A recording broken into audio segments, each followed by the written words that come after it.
released their superb debut album, Culto, and will be hosting an evening at the famous Cart and Horses in Stratford on Saturday, July the 9th, with support from Enquire Within and Halberd. Delighted to welcome Diego Fardel, lead guitarist, and Edoardo Mariotti, drummer to Metal Talk. Good morning, gentlemen. Good morning, Steve. How are we doing? I'm doing well. I'm doing well. Yeah. Just getting started with my day. Excellent. All good. Yeah. Doing good. So the band's name is not a wordplay on your name, Diego, is it? Can you explain the meaning behind the choice? Yeah. Their name is basically it's like where it says "die ego" is the death of the ego, which is a bit weird because it's kind of my name. So we play with that concept anyway. That's what it is. It's kind of like you say my name is split in two, die ego, but it means the death of the ego. Yeah. The death of the ego. Cool. Yeah. Congratulations on the album. It's really strong and cranked up in the headphones is really an exciting and powerful listen. How happy are you finally to get it out there and prepared to start gigging again?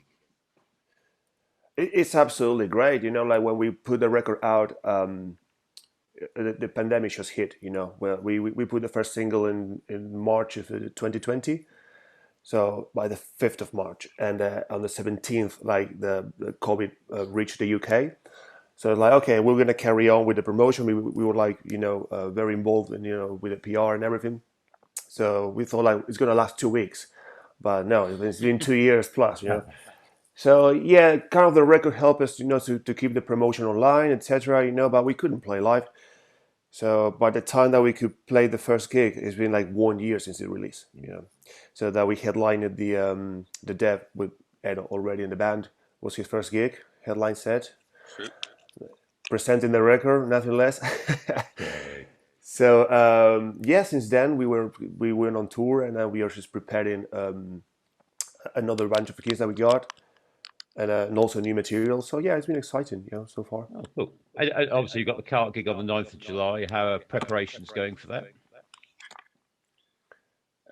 Edo, you want to say?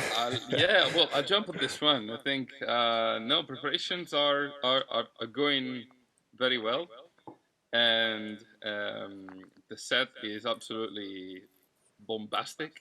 We're gonna be playing obviously the whole record plus a little bit surprise. So we're super excited to headline such an iconic venue, which actually and thankfully is still open. We all know the situation of live music venues in London, and we're actually glad that the place is still going strong. Yeah, it's great. Castro does a fantastic job there, and with the refurb and everything. Yeah, it was really good to see them come out of the pandemic mess. It looks Um, great. I've been there not so long ago. It looks like a completely like a new venue. Like since comparing what it was before. Yeah, it's very exciting. Yeah. yeah, no, it's going to be a great night. I played your album to Jules, yeah, who's the extreme metal expert at Metal Talk, yeah. Um, while kind of your style is probably easy listening to some of the crazy things that she listens to, given her style of choices, yeah. She said that if she was at a venue and you were playing live, she would really enjoy watching you. And I think she's kind of hit the nail on the head. So, I mean, Culto is a great album. I really love it, yeah. But it's just set up beautifully to be played live. All the songs that we did for Culto, they were like kind of like written during the process of like getting started with the band, playing some gigs. So yeah, we had that mentality of like having songs that we could actually play live, especially with your power trio. So like we want to not sound huge on the record and then don't be able to put it live. You know what I mean? So Yeah. that's why when I go on the solo, we only keep the bass on the back. So some details that we want to make it sound the closest we can. So yeah, I think like the more we are rehearsing now with Edo, the songs are sounding better and better. So we feel more comfortable. So yeah, playing it live is great. So yeah. Yeah, no, it's cool. So, I mean, Culto, the opening song, yeah, the album opens with a really atmospheric, wonderful opening. It's a really cool track. Thank And you. you mentioned kind of, I'm really a real fan of single guitar bands. Mm. Um, and a lot of people overproduce, yeah, as you alluded to. But I love the mix you have in both ears. Yeah, it really leaves space for the bass and the drums and the guitar and the vocals. Yeah, um, yeah, we are very happy with the production. You know, I think we did it at Rogue Studios in London, and Alessio was our engineer, our producer. So he got very involved. So he knew where we were going to. We had a mindset of that. So every single instrument, every single kind of note, it's got a pop. You know what I mean? Mhm. You got different music styles. You know, some bands are more noisy, let's say, so more in your face, more ta ta ta ta ta. You know what's going on, but that's the style. You know what I mean? Mhm. So in our case, with being heavy, we want to just keep the weight and the clarity probably of a melody. You know, so that was the mindset for this for the album, and I think we did it. Yeah. Yeah, and Culto the song, it ebbs and flows really well. I love the melodic pre-chorus, and that first solo is absolutely wonderful. Yeah, again, Cheers. it's just bass guitar, drums, yeah, and the guitar and the solo. Yeah, the mix is absolutely beautiful. I And think without get in a personal way, it's like I always listen to a lot of bands with one guitar and bass. For example, like our influences are like, well, you got Motorhead, but well, Lemmy's basically was more like a guitar sounding, let's say. But you got Black Sabbath, uh, Pantera, Alice in Chains. You know, that's it's me talking. You know, and I always like that about those bands. You know what I mean? The moment the guitar solo kicks in, there's a good melody behind in the bass. So that was always the goal with this band. You know, the bass is more like also sometimes it's like a rhythm guitar. You know, it's got their own lines yeah, going on. yeah. So that's what we do. Yeah. I mean, without giving your set list away, it is an absolutely perfect song to open a set, isn't it? We're not gonna tell what song we're gonna use, but yeah, that could be the one. Yeah. So, Demons Have Demons as well. That's a wonderful song. It's a really good one to kind of focus on getting new fans, new listeners. Yeah, Could totally. be, could be. I mean, like Demons was like. I was just answering this one because well, Edo was not in the band yet when we wrote that one. That was the first song that we ever wrote. We gave, you know what I mean. So, Culto is a mix of several years of writing, you know. So that I think that's kind of more like a classic heavy metal sort of approach, you know, like with the riff. So yeah, I think it's like an easy listen, you know, if you compare probably with the other ones in the record. So it's got a hook. I think it's the catchiest one, you know. Yeah, So that always is the one that live works best. Let's say, you know, depending where you play. yeah. So So when I had the little in-ear headphones, yeah, blasting the album out, yeah. By the time you get to Demons of Demons, which is like track three, yeah, I'm yeah. immediately getting that kind of that yeah, this would be great to see live. Yeah. So when I was looking at my notes, yeah, one of the things that I wrote that would be a great second track in the set, like and I don't want to You're keep gonna have, trying to put. you're gonna have to wait for it, man. Small suggestion. No, if I could. let me just add that in fact, Demons of Demons, I think it's one of the most kind of single, if you see what I mean, like kind of single track in the album, because it's got that big sing along, and it's the the title is so memorable, but we also use that live a lot, and hopefully you'll be able to see live. But yeah, it's a great song. Yeah, with a great solo at the end. Thanks for the solos. I'm feeling very well this morning. Yeah. I should call you more often, man. There is no tomorrow. Again, that's got a great intro, which kind of lulls you into thinking that Edoardo here might get an easy ride on this song, but he does need some stamina, don't you, mate? Yeah. In fact, I think the middle part of the album, which by the way, I kind of had your same, I think your same impression when I listened to it, because obviously, like Diego mentioned, I back then I wasn't actually involved in the band, so there's no contribution on my side to this album. But when I listened to it the first times, I was like, I was pretty much, I was actually impressed by the good level of production and the vocals. Um, the central part of the album, I'm looking at literally at the record right now. The treatment of silence is one of my favorite. But the reason of tomorrow too is it. I think it's one of the most one of the richest song in the record. Probably not an easy one to play live, but it's fun, and drum wise it's interesting. Yeah, definitely. It's got Hey, some intricate beats. Yeah. yeah, no, it's cool. It's beautifully aggressive. There's that melodic burst for the solo. What's the story behind the lyrics? Is it a tale of doom and despair? Um, Actually, it's like a personal story. I wrote those lyrics. I wrote it a while ago. Um, don't remember. When it comes to lyrics, I should probably it was something very personal, but I will leave it open to to Interpretation. interpretation to Yeah. whoever wants to listen. Otherwise, like this is what it is. You know what I mean?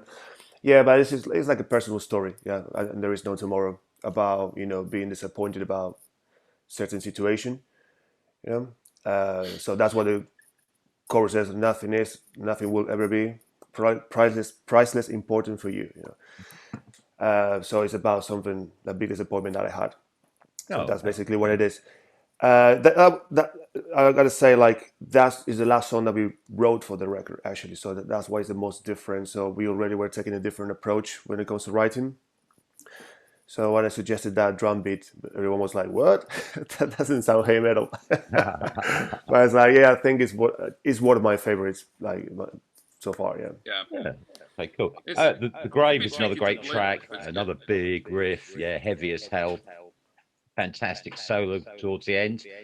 Um, it's kind of a tale of horror, isn't it? Yeah, but I had it cranking out in my ears. Yeah, and I kind of had a smile, which is kind of weird. Yeah, you shouldn't really be listening to a horror story. Yeah, with a smile on your face. Heavy metal fans were like that. You know what I mean? I'm the same. The Grey was the first, actually. The Grey and Demons were the first songs that we ever wrote together. So it was like, okay, it's a heavy track, like the Grey. So we had that outro at the end, kind of like it was meant to, let's do something for people to headbang. When it comes to songs with stories like that, for example, The Grave, it's more like Gabe, the one who writes those stories. He reads a lot of like Lovecraft and stuff like that. He always has lyrics. Sometimes he had lyrics before even writing the songs. Oh, I got a good lyric for that. You know what I mean? When it comes to me, I'm more like the one who writes things like more personal, let's say. When the new record, Gabe is writing more personal as well because we got like something new happening soon. Like if you want to talk about that later. But coming back to The Grave, he had a story already. So he's good with those things. So like I can't write like a story, like a random thing like that. Yeah, you need that kind of certain mindset, don't you? Yeah. Um, and I'd the album like to finishes on "I Promise," yeah, just which is a really good way to finish the album. And and it just really shows how great you sound as a three piece. Yeah, I don't know. Edo wanted to say something. Like, no, sorry. just super quickly. I wanted to just add about the Grave that the guys did an amazing lyric video that is up on YouTube for the song, which is animated, and I loved it. I don't know if you Steve, if you had a look at it, but if you can check it out because it's really cool. Okay, It's like animated video that tells the story of the song. Yeah, It's really cool. it's fun to yeah, watch. Yeah. okay. Sometimes I speak to people and I complain about YouTube and the compressed sound. Yeah, Oh so yeah, I know. Of I course, of mean course, of course. that's the way of the world. Yeah, and obviously I've got the wrong opinion. So personally, I prefer sticking the earbuds in and playing it Oh yeah, of from the course. CD or the proper mix. But that's fine. I mean, some of the guitars, especially on like "I Promise," and I thought this on a couple other tracks as well. I kind of imagined it was how Randy Rhoads might have sounded if he didn't die in a plane crash, and kind of discovered a more intense death doom metal sound as he grew a bit older. There's really cool melodic, heavy, squealy solos in there. Yeah, the soul of that song is a fine story because when we were writing it, I mean the riff. I always had the riff. It's like it had a sound slow, dragging, and kind of painful in a way. It had a sound heavy. It's a song with a lot of weight in that. When it comes to the solo in that section, I actually had like some sort of like a passage with the guitar, very melodic, and the guy's like, "This is not working." So, and actually, I got kind of upset at rehearsal. I told her, "All right, you guys keep jamming. Give me the bass line, give me the drums." So, and actually, I approached to the speaker, to the cabinet, and I started making some feedback. Like, oh, that could work. So that's why the solo is like they got like two different sections. The first one is to be more like we can call it psychedelic, with all the feedback going on, some delays, and then you got the melody, more like a soloing approach, let's say. Yeah, but the So two but parts. it kind of works, yeah. So it's like a middle section, like a very melodic. I love that one. Yeah, it's great to play live. It sets like a different mood, definitely, in the song itself. Yeah, I mean, I love one guitar, one bass, one drum bands, yeah, and with that solo, yeah, you talk about the two distinct parts, yeah, and it fits really well, and with my kind of crazy ear, yeah, I'm like, yeah, yeah. Yeah, I mean, I but love a bit of. what we're trying to do is kind of like not guitar and bass having all the time the same riff, let's say, Mhm. but every instrument doing like their own thing sometimes. For example, like in that moment, it's more like the drums and the bass go together. Mhm. Sounds like There Is No Tomorrow that you pointed as well. Mhm. The drum is doing the thing. I'm doing my riff and gave it something slightly different with the bass. So it's like when all the three parts get together, it becomes a song. So Yep. it's like, okay, we're all gonna play the same. We got songs like that, like Demons Have Demons, but Mhm. we got parts that like everyone does their own thing, Mhm. and it becomes a song. I mean, if it makes sense what I'm saying. Yeah, it makes sense, and it's a shame Gabe's not here, yeah, because Yeah, the that song is a great opportunity for him to kind of go off a tangent. Yeah, if you're a two guitar band, the bassist has to follow the rhythm guitar. Yeah, but as a yeah, bass player, it must be really cool to be able to go off and express yourself. Yeah, obviously keeping within the structure of the song. yeah. Because the bass riff actually, if you listen to it, is different to what I do. So Hmm. we, even though playing the same notes, we don't have the same rhythm. So yeah, it's very interesting. Those songs I heard them like inside out. Like I know they're inside out. I mean, so sometimes I don't pick on those things. They're like in my head already. So it's interesting when someone else point at those things. Yeah, cool. And I promise, yeah, it's all built around yet another wonderful riff. Yeah, you really love your riff writing. Yeah, fantastic. I guess that we are kind of like a riff oriented sort of a band. So everything kind of starts from a guitar riff. Not because I'm the guitarist, but it's kind of like that thing. Oh, I got that riff, and everyone gets involved. It's like we can, and then we take it to the next level. But it's more like, yeah, guitar, something memorable, in the riff. Yeah, cool, cool. Yeah. So yeah, I mean, I really love the album. Yeah, you must be very proud. What's the feedback been like so far? We had great answers. Like, well, to get started, all the reviews that we didn't have a bad review for some reason, which is was surprising. We were always expecting for the bad one. But well, those are reviews. But everyone who listened to the record and also coming to the shows, they're very pleased. Or they're lying to us, or or it's true. So, but yeah, we had like a great response. Unfortunately, we couldn't play as much as we wanted to, when the record came out. Yeah. So, by little, we're getting back there, and even though it's gonna be 2 years, it's been 2 years already. Mhm. So we're gonna do this gig to celebrate it as soon. I guess there's a lot of people still discovering the Yep. band and the record itself, which is kind of what pushes us to go out there and keep playing these songs. We already got another one about to be mixed. You know what I mean? So, but we are holding on that because I think still Culto we want to do. I think it's worth to keep showing what we did with this. So talk about the new song then. Um, No, I wanted to add actually about, in fact, the new songs and connecting with what Diego was saying about the band being sort of riff oriented. Because in with the new material, that was when I started to be more involved in the band. Um, also in the songwriting point of view. And actually, I'm in the studio right now, and exactly like about a year ago ish. I think it was July, August last year, in the midst of the heat wave of 2021. Diego and I were actually a group, getting together here, sweating and writing the new songs, basically. I remember that day. Yeah. Yeah, and most of them actually started with the riff. Yeah, so well, the new material is sick. It's really really amazing, and I'm really super excited for the material to come out and get released. Yeah. Cool. So you got the gig at the Car on July the 9th. It feels like live music is back now. So uh, any fans can expect to hear one of the new songs, or is that No. something you want to keep secret? I was just gonna say no.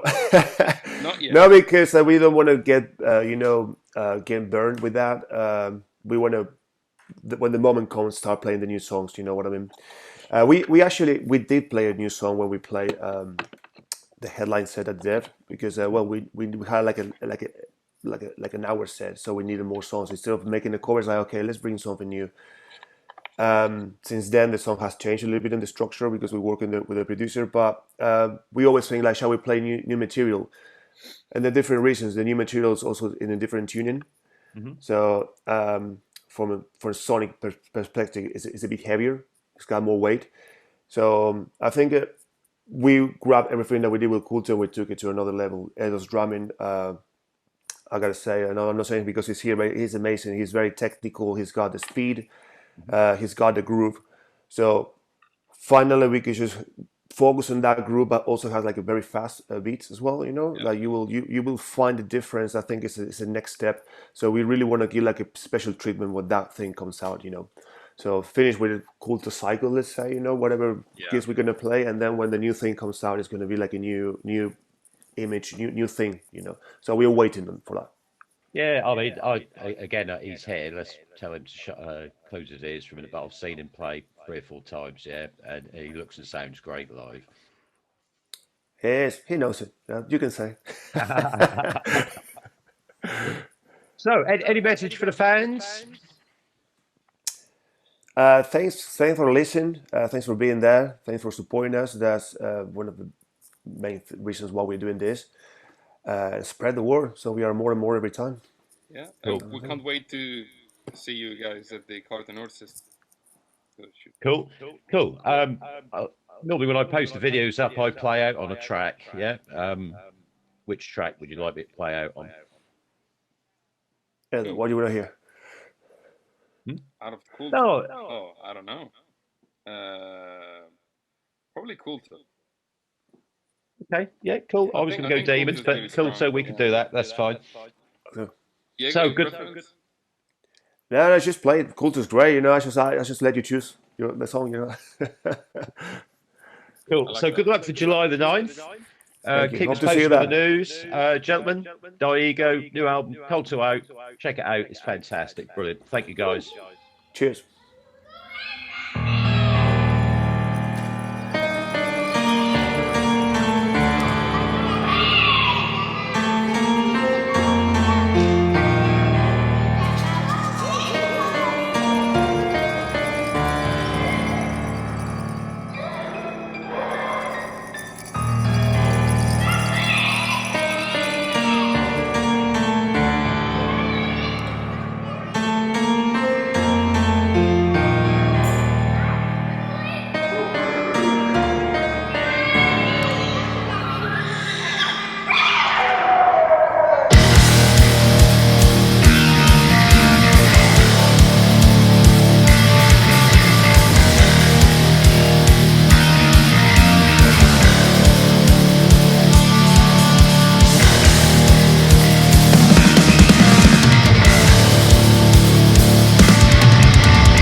every